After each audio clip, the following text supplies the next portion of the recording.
Good afternoon, my fellow metalheads. Um, got kind of bored with some of the usual posts that we put on this page. Usually, a music video or some kind of texted debate, or top five, top 10 list of certain things. And you know, um, there's a lot of metal shows and a lot of um, YouTube channels and stuff like that have discussions and debates about stuff. And you know, I just really think that the human interaction part of it uh, is like the best part of any kind of um, discussion or whatever. So I thought maybe we'd try something a little bit different. Um, I wanted to start a video series that I'm calling Metal Sanctuary, thanks to my wonderful girlfriend Robin, who helped me come up with the name. And from future episodes, she's going to be helping me with keeping myself from going on tangents and staying on task, and maybe even being in some of the videos if she's not too camera shy, or just helping me outline things so I don't go off like the ADHD little kid that I am. Um, so there's going to be a lot of these that I plan on in the future, dealing with my opinions on certain metal genres or subgenres, my favorite metal band, um, you know, and then it can spawn into anything, you know, after that. Today, broadcasting the very first episode from in front of my kids' school as I wait for them to get out. So, you know, very lo-fi, low-tech, completely metal way to do shit. So, the first episode, anyway, I wanted to get into how I became a metalhead. Not just the band that got me into it, but the circumstances and what helped me continue to stay on the path of metal, and branch out and find other bands and stuff like that. So, you know, if you give a shit, great. If you don't, whatever. I'm just bored as fuck, and I figured I'd give a little bit more to this group than what we're kind of already doing. So, bear with me. If you don't like this video, maybe you won't like the other ones, whatever. So, anyway,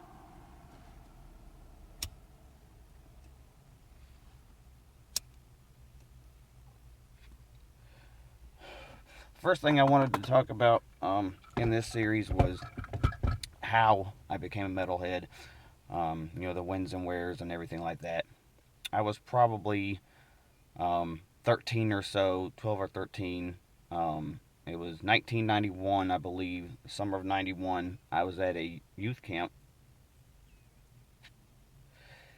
and prior to this, I come from a Southern Baptist family, so rock and metal are the devil, and they're gonna get you into drugs and drinking early, and premarital sex, and demon worship and all this kind of bullshit that people who don't really understand the music or understand anything, you know ignorance is truly bliss to them, because they don't have to go through the research to find out what something actually is. They just go off the stories they've heard. And so, as a young kid, you know, um, there really wasn't a whole lot of secular music in my house.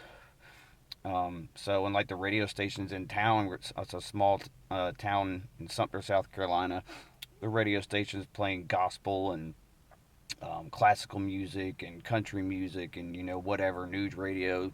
The only real rock station was about an hour and away in Columbia, so you hardly ever got that. So, um, I went into this camp. It was like a week long or whatever, and we're setting up our stuff, and this guy has a boombox, and remember those back in the day where we only had cassettes, and I heard this really aggressive, fast, music, and the singer, it sounded like he was barking. And I was like, what the fuck is this shit? I'm like, this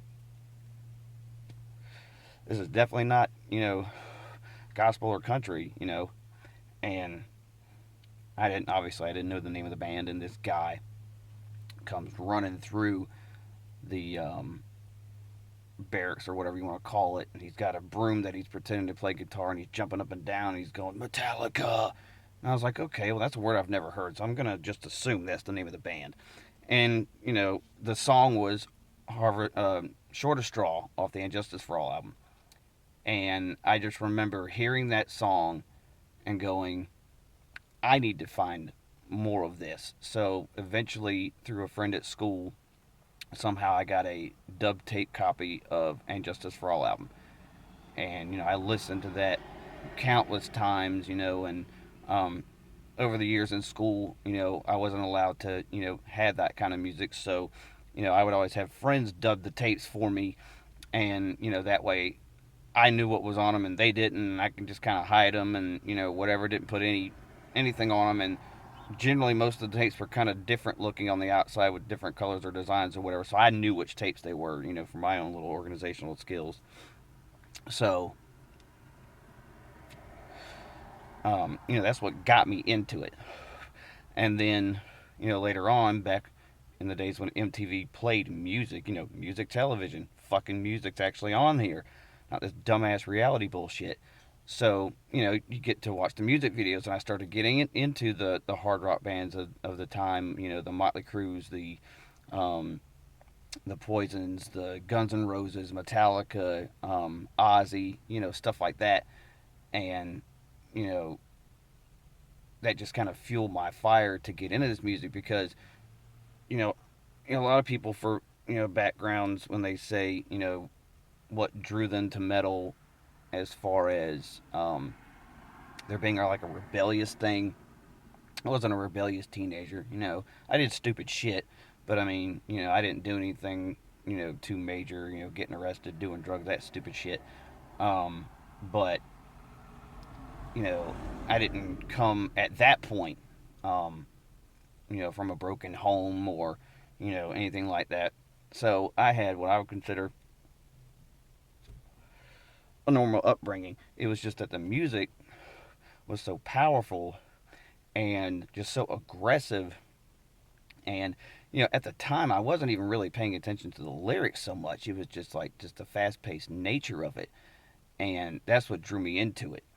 And so, once I had a job and went to the military, had my own money, and could afford to buy my own music, that was like the mission. I mean, once I got out of boot camp, it was straight to a CD store somewhere and buying up the bands that I already did like at the time, and just you know going ahead and buying everything, because I already liked the bands, and I just wanted to get everything. And this was before I even you know found out about Black Sabbath and stuff like that. Eventually, I did, and that's going to be a whole topic later on. But so it was just in the total cliche, you could say, the bands I didn't know about.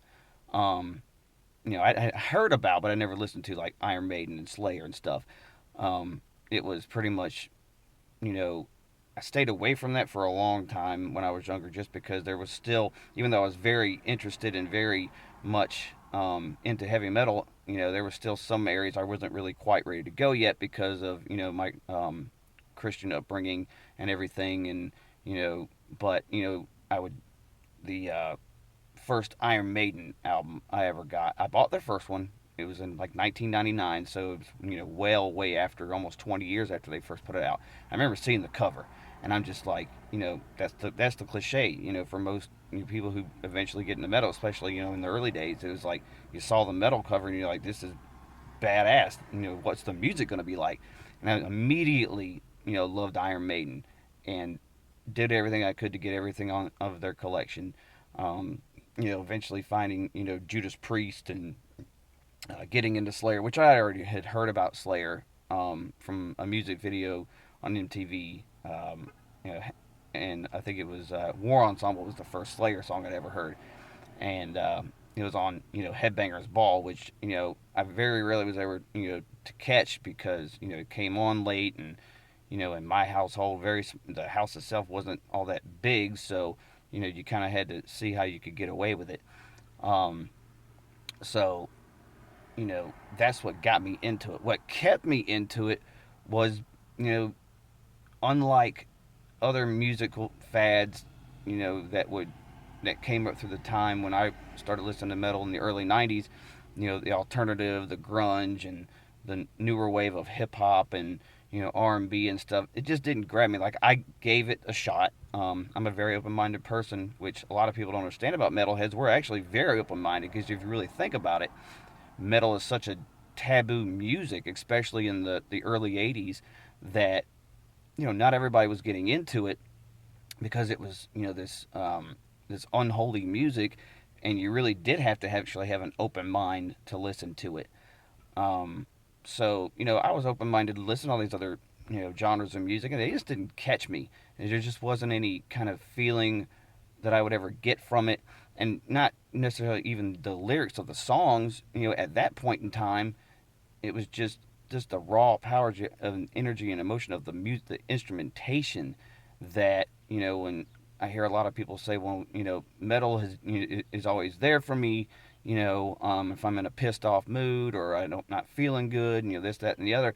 And it doesn't necessarily, at least for me, it didn't transcend just because of lyrics. Being downtrodden or being pissed off about something, and wishing you could legally kill people, but and then just kind of living vicariously through those lyrics, just the aggression in the metal music, and you know the melodicism in the guitar solos and stuff like that. It just kind of takes you away to a different planet. And the other music just never really did it for me, you know. Um, and a lot of those subgenres, those other genres like country and rap and stuff like that, you know, they were really going into areas of stuff that I didn't care about. I mean, country, it talks about drinking, cheating on the spouse, being on a farm, being more country than somebody else.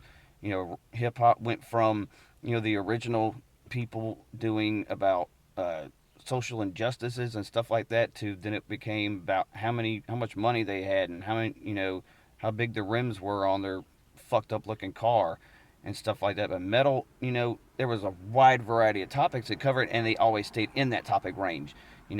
Talking against war, talking about being the outcast, um, talking about being down and out and nobody giving a shit about you.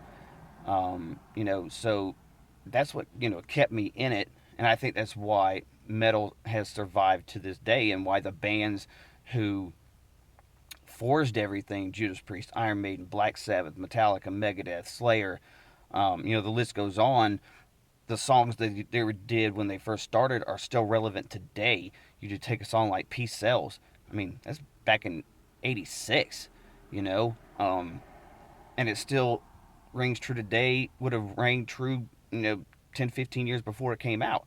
Um, so the bands that came out, in the late '70s, early '80s, they're still relevant because they can talk about the things that really need to be talked about. And there's yeah, there's the more evil stuff, the Slayers and the, black metal and death metal and stuff like that. But I mean, people have to understand that um, it's no different than a horror movie. It's no different than any kind of suspense movie, and you get to paint your own picture in your mind of what the song is saying to you, and it's not as in your face and seeing the blood and the gore and stuff like that, and you get to interpret it your own way. And a lot of metal songs you can look at interpreting in your own way. Um, you know, Songs like Master of Puppets, a lot of people think it's a song about drug addiction. Metallica has said it's not about anything in specific like that, but anything that basically tries to control you or has control over you. There's songs in metal about you know against domestic violence. Um, Exodus, seal with a fist. Perfect example of being anti domestic violence and stuff like that. So metal gets this whole rap of being evil and bad for society and stuff like that. When yeah, there's songs out there that would maybe lean you towards thinking that, but there are a lot of the times it's really just the disgust about the situation. I mean, a lot of times, it's, horror movie based off, starting with Black Sabbath, the song Black Sabbath. It was about a movie. Well, not really necessarily about a movie, but it was named after a movie in that time period called Black Sabbath.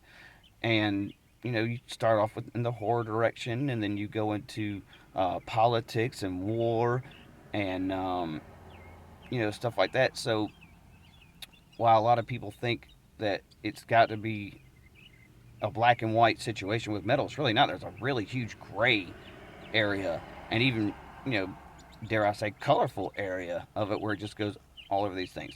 So to me, that's why I've continued to stay a metalhead, and just haven't found any reason to be into anything else. Um, and I would think that most people would agree with me. A lot of people I've heard say that well, I just grew up. I'm not into that kind of stuff anymore, and I just don't think that being a metalhead or listening to heavy metal music is something you grow out of. It's not, to me, it's not a musical fashion that's here one day and gone the next. I mean, yes, some bands have some success, and then they fall off due to whatever musical trend comes going, and they just don't continue to push it. They try to change their sound, and they disregard it or whatever. Um, but I mean, a perfect example of persevering and doing what you love, a band called Anvil out of Canada. I mean, they're a major influence on a lot of the bands that came out of the '80s. Like a lot of the thrash bands, they put them out there, and they didn't really get these big, huge record deals. They're playing overseas in little restaurants and stuff, and um, you know, just doing it because it's metal and that's what they love. Holding down day jobs and finding ways to still make albums and make really good quality albums. Um, so pushing through and continuing to do what they want to do. Um, so I just that's why I don't think anybody can ever say, well, I was a metalhead. No, you either are or you aren't. You just don't grow out of something that really connects to you, musically. So um, that's how I came into metal. Why I love metal so much. I intend on having different uh, videos on discussing my opinions and other things on the different subgenres of metal, at least the ones that I'm into the most. So I'll be putting a lot of those up together. And, if there's a specific band you want my opinion on, um, you know, put a comment on, whatever.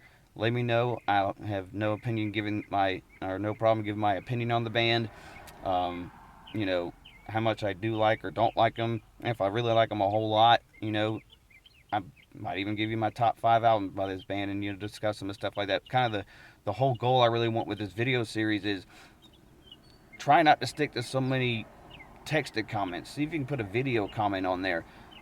Let's put a voice behind the words so we can really be a truly united metalhead group here, because I think we lack that interaction. I mean, there's the visual interaction with the letters and stuff like that, and posting the music videos, and people are like, yeah, I fucking love that album. That's my favorite album by this band or whatever, or that's the band that got me started, or whatever. Let's get into some actual where we can actually see the people, you know. So I guess that'll probably wrap up this edition. So um, I'm gonna go ahead and get off here and put this up, and um, look forward to the next ones, and horns up and keep it metal, and y'all be safe out there.